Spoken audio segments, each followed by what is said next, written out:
Get this and get it straight. Crime is a sucker's road, and those who travel it wind up in the gutter, the prison, or the grave. This time, a platinum wristwatch, a body on a lonely strip of beach, and a case of heart failure in a Beverly Hills garage, all added up to blackmail, 25 years old, and a killer who would never be caught. It happened like this. From the pen of Raymond Chandler, outstanding author of crime fiction, comes his most famous character in The Adventures of Philip Marlowe.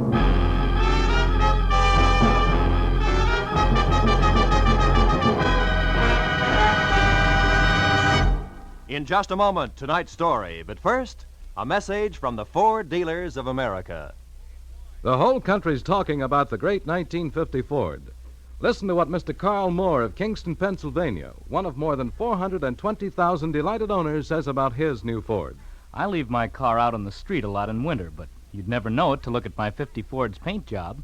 It's still as new-looking as when I bought it. I'll never stop wondering how Ford can sell a car that stands up so well for so little money. And speaking of getting a lot for little money, my Ford gives me up to 22 miles to a gallon of gas. Yes, it's hard for Ford owners to keep the good news to themselves. The news about the economy of the big new Ford. From its low initial price to its high resale value. From its low cost of maintenance to its thrift on gas and oil. Ford is a real economy buy. But prove it for yourself. Your neighborhood Ford dealer has the facts on Ford economy, and he'll be glad to have you test drive the big 1950 Ford in your own way. And now we bring you tonight's exciting story, The Anniversary Gift.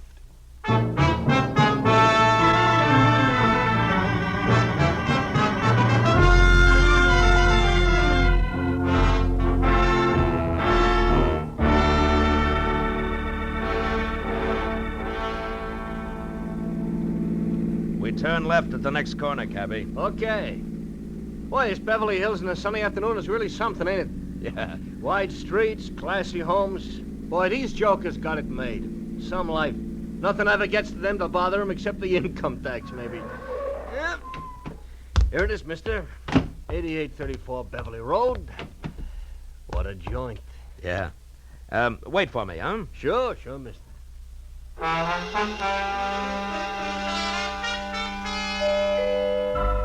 The door was answered by a girl of about 16, a tall, slender girl with dark eyes, too deep for her years.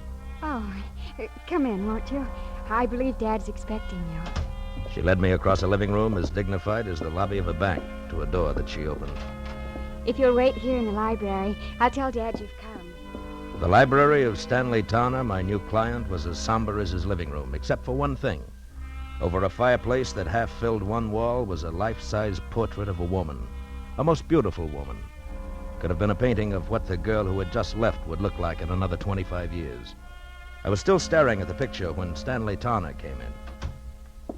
That's a portrait of Margaret, my wife. We lost her 1 week ago today. I'm sorry, Mr. Towner. Well, we'd been expecting it for over a year. The doctors had warned us, but even when you're braced for a blow like that, Yes, I know what you mean. It was her heart, Marlowe. She was coming home from a shopping trip in Westwood last Tuesday evening when it happened. She had her own car and was just pulling into the garage here when the attack seized her. Catherine, my daughter, and I both heard her car hit the garage wall. We ran out and found her. The doctor did everything possible, but Wednesday morning she was dead. I'm sorry. It's all right, Mr. Towner. I must tell you all this because the reason I called you here has to do with Margaret's death. I don't understand. I've got to get Margaret's watch back. A what? A watch? Yes, a wristwatch. It's, well, I'll try to explain. I loved my wife very deeply, Marlowe. Now that I've lost her, the most important thing in the world to me is the preservation of her memory. Can you understand that? Well, it's natural that you'd cling to things that remind you of her, Mr. Towner. Now what about the watch? It's lost. Somewhere in Camino Beach. You know where that is? Yes, a few miles below Redondo. Yes, that's right. Well, the day Margaret died, I had taken her watch with me to have it repaired. I went down the coast on some business, and on the way back I stopped at Camino Beach for lunch. A place called the Trade Winds. You had the watch with you when you went in? Yes, in my overcoat pocket. I came out and got in my car and was halfway back to my office before I realized it was gone. I've got to get it back, Marlowe. How much is it worth? In cash, about $500, but to me, now, it's worth 20 times that. What's the watch like? It's a Benris, platinum, and set with emeralds. Mm-hmm. I gave it to Margaret on our 20th wedding anniversary. There's an inscription on the back to Margaret from Stanley with eternal love. I know that watch is somewhere in Camino Beach. Can you find it and bring it back here to me? There's nothing more you can tell me? Unfortunately, that's all there is. I'll do my best. But I can't guarantee a thing.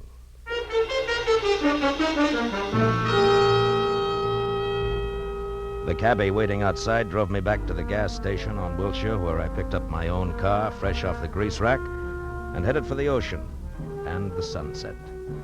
It was getting dark by the time I reached Camino Beach, a rickety, salt-caked little town jumbled in between the highway and the surf.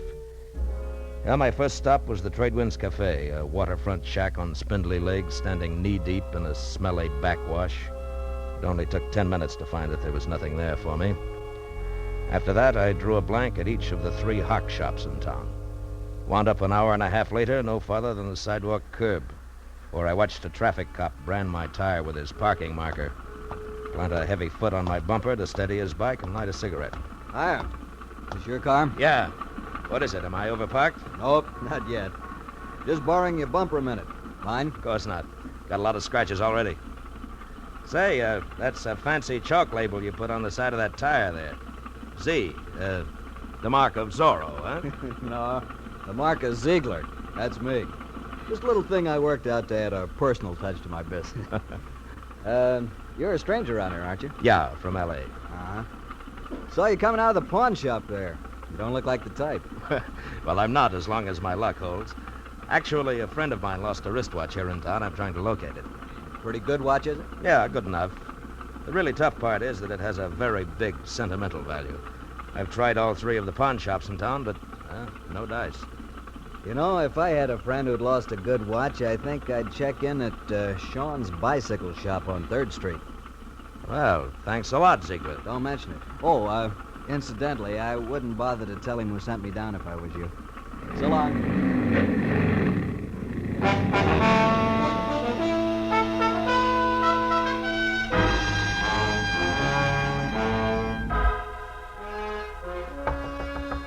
Hello. Hello, anybody there? Hello, Sean? What do you want? I'm closed for the night. I'm, interested in a lady's wristwatch, Mr. Sean. How do you know? And just how does that bring you to a bicycle shop? Look, we both know your offense, so let's not waste time on that. The Well. watch I'm after is platinum set with emeralds and has an inscription on the back. To Margaret from Stanley with eternal love. A bright sentiment, I'm sure. Have you seen the watch? No. Look, Sean, either I beat your tongue as limber as a St. Bernard's ears, or you accept this $20 in exchange for some straight information. Peacefully. Now take your choice and take it fast. $20. What kind of a choice is that? But I don't have the watch, Bucko. But you have seen it. Oh, yes. 5-6 days ago, a fella brought that watch in here, wanted to know what it was worth. I said $500. He laughed in my face. Who was this guy? You mentioned something about $20. Oh, yes. Here. All right, now give. Yeah, that's better. His name is Chip Menashe. In summers, he works in the concessions in the pier. In winters, he's nothing more than a beachcomber. Lives in a little room out on the pier behind the shooting gallery, and that bucko is your $20 worth. It had better be, Shane, or I'll be back for my change.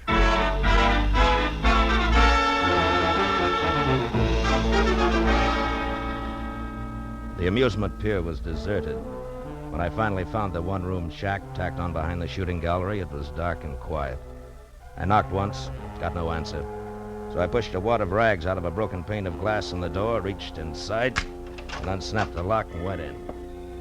With the light from the one naked overhead bulb, I started through the room. On a packing crate that passed for a dresser, I found a week-old newspaper clipping that said the body of one Leon Stice of Camino had been found on an isolated beach Wednesday morning, shot in the chest. No apparent reason. Stice was survived by his wife, Nancy, of 320 Front Street.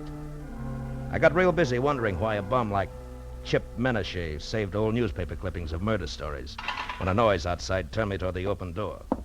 What are you doing in my place? You weren't home, so I came in to wait. You a cop or something? No, I'm no cop, Menashe. The name's Marlowe. Huh? Maybe we can do business. Sit down. I don't get you. I collect old watches. A mutual friend sent me, Menashe. Yeah? I'm interested in ladies' watches, particularly. Maybe something in platinum with emeralds.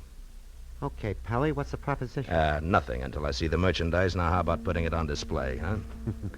I can't hear you, Pally. Ah, come on now. Where's the watch? Don't rush me, mister. Don't rush me. It'll get you nowheres. All right. Make me a proposition. 10 grand? 10,000? Uh-huh. You must be out of your mind. Yeah, we'll see who's out of their minds. That's a very valuable watch. Maybe you better get out of here and add it all up again. Yeah, maybe I'd better at that. But, Menashe, don't go away, because I'll be back. I won't go away. I know when I'm sitting on top of the pile.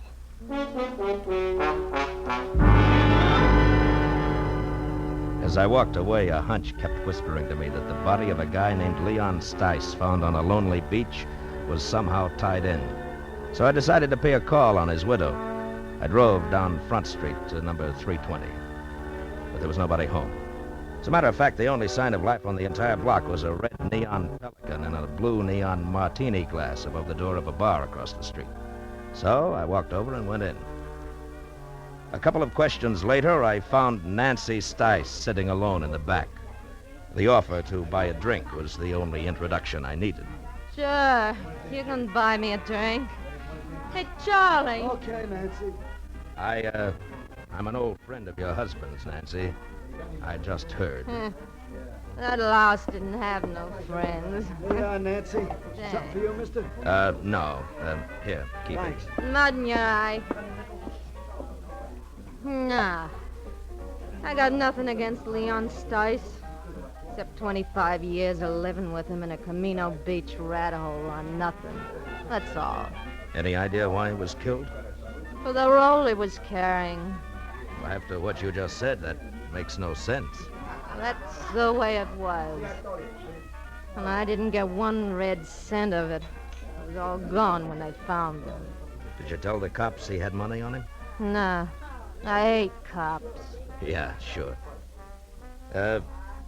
Where did Leon get this dough? He told me he ran into an old acquaintance who was staking him. Some guy named Martin Vogel who used to live here in Camino Beach years ago. Martin Vogel was staking him? To what? Leon said him and Vogel was going in business together. The cash was in advance. Oh, sure, he was going to be such a big shot. What kind of business, Nancy? Just between you and me, the only business that crummy mind of his would work on was blackmail. Take it from me. And now, how about another drink for his grief-stricken widow, huh? I'll, leave $1 on the bar on my way out.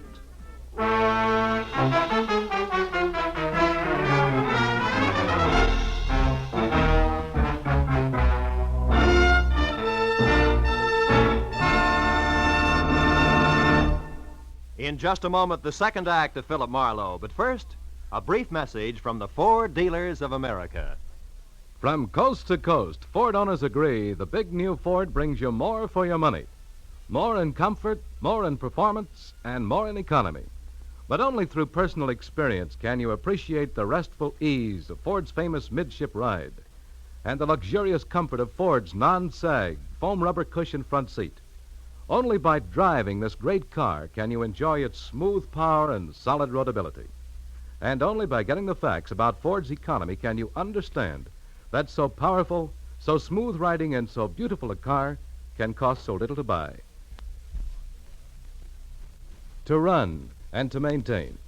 But see what the new Ford gives you. Find out how much it saves you. Yes, before you buy any car at any price, it will pay you to stop by your local Ford dealers. Take the wheel of the 100 horsepower V8 or its companion in quality, the 95 horsepower 6. Once you've driven it, you'll agree. The new Ford is the one truly fine car in the low-price field. Now we return to the second act of Philip Marlowe and tonight's story, The Anniversary Gift.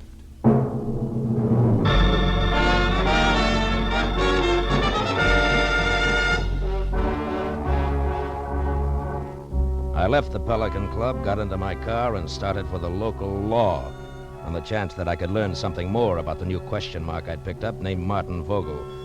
10 minutes later, I parked my car under the cracked globe that oozed sick purple light over a weather-beaten sign, Camino Beach Police.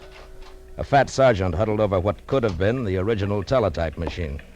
When I presented my credentials, he jabbed a fat finger at a dirty glass door marked Captain Elvin Bush, Chief of Detectives. Inside, a small old man, neat in a clean white shirt, groomed silver hair, and a gentle smile, was strapping on a shoulder holster when I put my license on his desk. When I stopped talking, he got up and extended an almost delicate hand. I certainly hope we can help you, Mr. Marlowe. Martin Vogel, you say? Yes, it might have been a long time ago, Captain, maybe even 25 years, if he was mixed up with the police at all. Do your records go back that far? Oh, yes, by the apple crate load. And I mean that literally, Mr. Marlowe. You see, in Camino Beach, police files, fixtures, and furniture are somewhat lacking. City appropriations only go where they show. Public bird baths, statues of the mayor. Oh, here. This bottom crate here. Marked, let's see. 1921 to 1930. Figure he was arrested along in there, this Vogel? Yeah, if he was arrested. Yeah, it's dusty, isn't it? Well, the cards are alphabetical. Yeah. And let's see. Riker, Rooney, Stemple. By the way, Mr. Marlowe, what's your angle? I'm not sure, Captain. Svensson, Underley, Letterman, Van. Vogel. Martin. Got it, eh? Yeah, picture and all. Bring it over here in the light. Yeah. Martin Vogel arrested Camino Beach Hotel, May 28, 1923, on warrant from Chicago, Illinois police. Returned to Chicago, sentenced to 5 years in state penitentiary for embezzlement. Arresting officer, Patrolman Elvin Bush. Picked him up myself, did I? Well, I've locked up a lot of people in the last 35 years. Yeah, I guess you have it. Holy smokes. Huh? What? That can't be. What is it, Mr. Marlowe? You look kind of pale. There was no mistaking it. The time-yellowed picture of Martin Vogel made it plain. Vogel and my client, the distinguished Mr. Stanley Towner, were one and the same. That meant that Towner had lied to me, and more important, had no doubt killed Leon Stice, who was blackmailing him because he knew he was Vogel.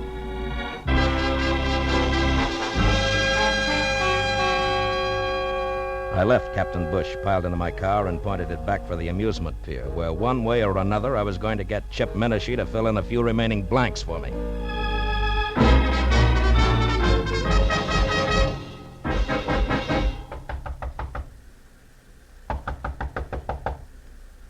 Yeah, who is it?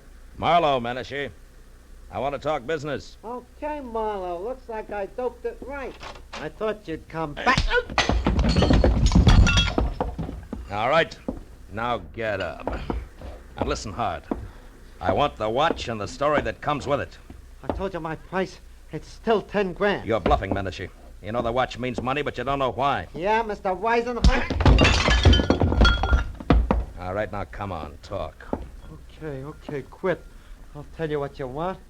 I took the watch from Leon Stice. I found him dead on the beach. It was clenched in his fist. And the dough you're spending? Was in his wallet. Let me up, will you? All right, come on. Now sit over there. Hands in your lap. School isn't out yet. What more do you want, Marlowe? How do you tie the watch in with Stanley Towner? What makes you think I did? The fact that I was sent here to Camino Beach and the fact that you were ready and waiting for somebody. Well? Okay. I was lucky. When I read about Stice in the papers, I also just happened to read another article, an oddity, you might say, about a woman in Beverly Hills, a rich man's wife who got a heart attack in her car just as she pulled into her garage. Woman called Towner, front name Margaret. Wife of a big-shot broker, also called Towner, front name Stanley. I went from there. I was shrewd. Yeah, genius. Okay, now give me the watch. Come on, let's have it. All right, get your mitts off. Here. Now you're real happy, Muscles? Happy that you... Hey, cops. Coming this way. Hey, Menashe, wait a minute! By the time I got to the door, he was halfway across the boardwalk to his car. But Captain Bush and his sergeant were ready and waiting. When Menashe was next to the gun he kept in his glove compartment, the spotlight on the squad car slashed through the dark, found him, and froze him in a position. We've got you, Menashe. You'd better quit. Menashe, do you hear me? No, you listen, Papa. Let him have it, Becker. The windshield sprang into little pieces. That got him. Come on, Becker. Yeah, Captain. I waited until Captain and Becker were next to the body and had lifted it off the steering wheel. Then I moved quietly along the side of the buildings as far as the squad car. There, I turned and started back toward them. Hey, what happened? Oh, it's you, Captain. What brings you around here, Mr. Marlowe? A guy in town told me that somebody named Chip Menashe might give me a lead on Martin Vogel. You won't be able to now. That's Menashe. What? We wanted him for a week-old stick-up murder. Stick-up murder? That guy on the beach? The same.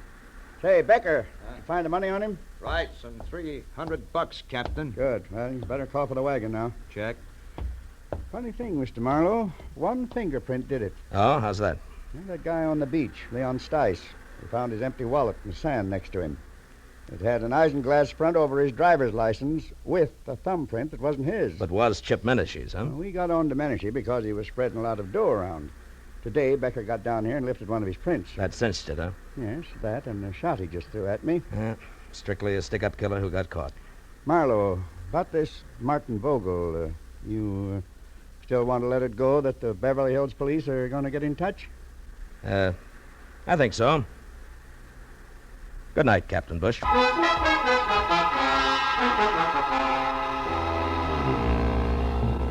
The ride back to Beverly Hills was an uncomfortable hour and a half, cold and empty. I was glad that I had things to do like stop and start and shift gears. It kept me from thinking too much about a lot of things and a lot of people I wish I'd never heard of.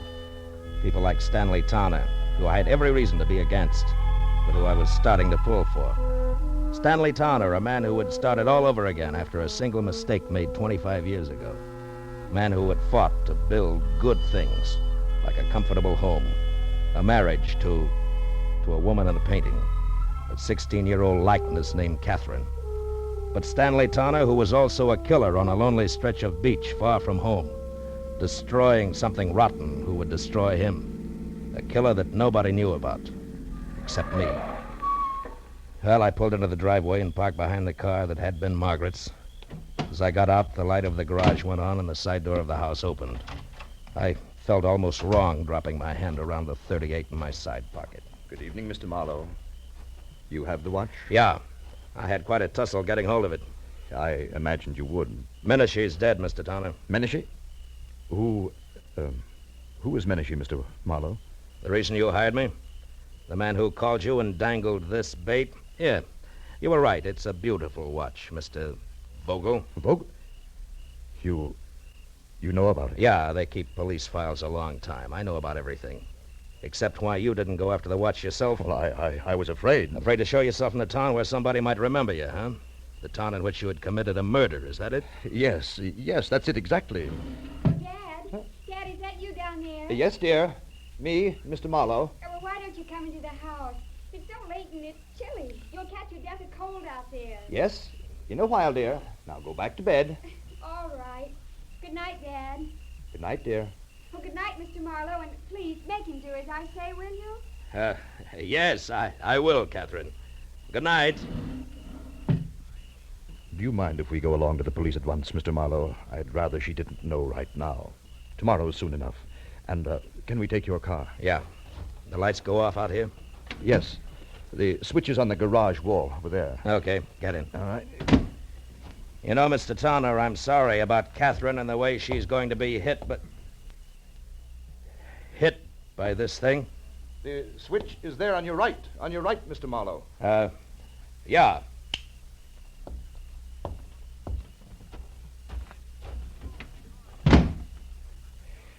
It was a very nice house. Mm-hmm.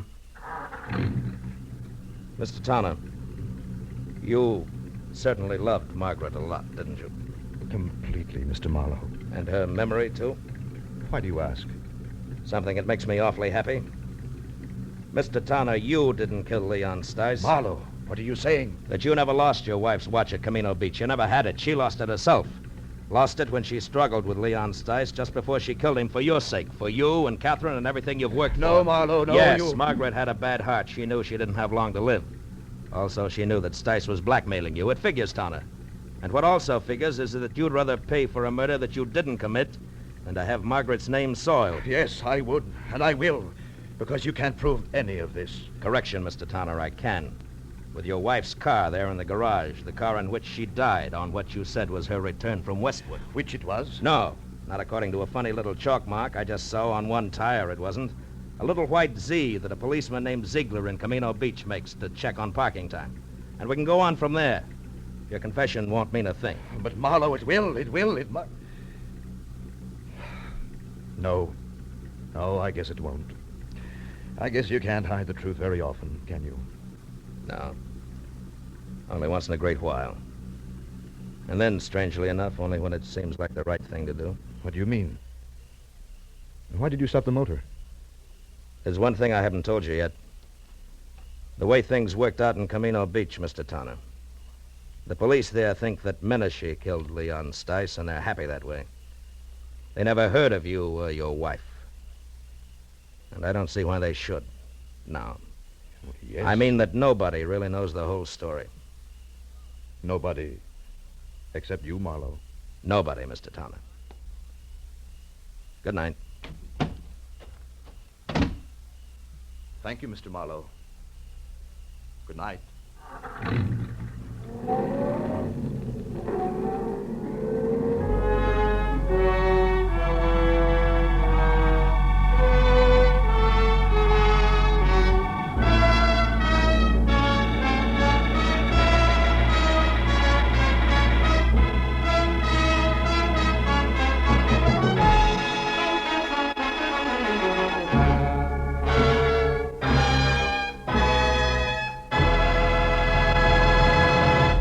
Philip Marlowe will be back in just a moment. But first, a word from the Ford Dealers of America. Tonight, there are more than 420,000 enthusiastic 1950 Ford owners, and it seems as though most of them are talking about this car. Listen to what Judge Richmond B. Keach of Washington, D.C. has to say about his new Ford. I was so satisfied with my 49 Ford that I decided to get a 50 as soon as they became available. I've been more than pleased with the 50. Truthfully, I see no cause to pay more when a Ford gives me all the performance, quiet, and comfort a man can ask for at such a reasonable price. The Ford is wonderfully easy to handle, particularly in traffic. Yes, ask any Ford owner how he feels about his big new Ford, and he'll tell you it's tops for performance and for comfort. But prove it for yourself. Drop into your neighborhood Ford dealers and test drive this truly great car. You'll be amazed when you discover how little it costs to buy, to run, and to maintain. Do it tomorrow. Test drive the big new 1950 Ford. Be sure and be with us again next week when Philip Marlowe says... This time I was in the country where the night should have been nothing but peace and quiet. But a pair of angry eagles changed all that. One was solid gold and too close to a battered corpse. The other weighed 160 pounds and was too quick with his fists, in or out of the ring.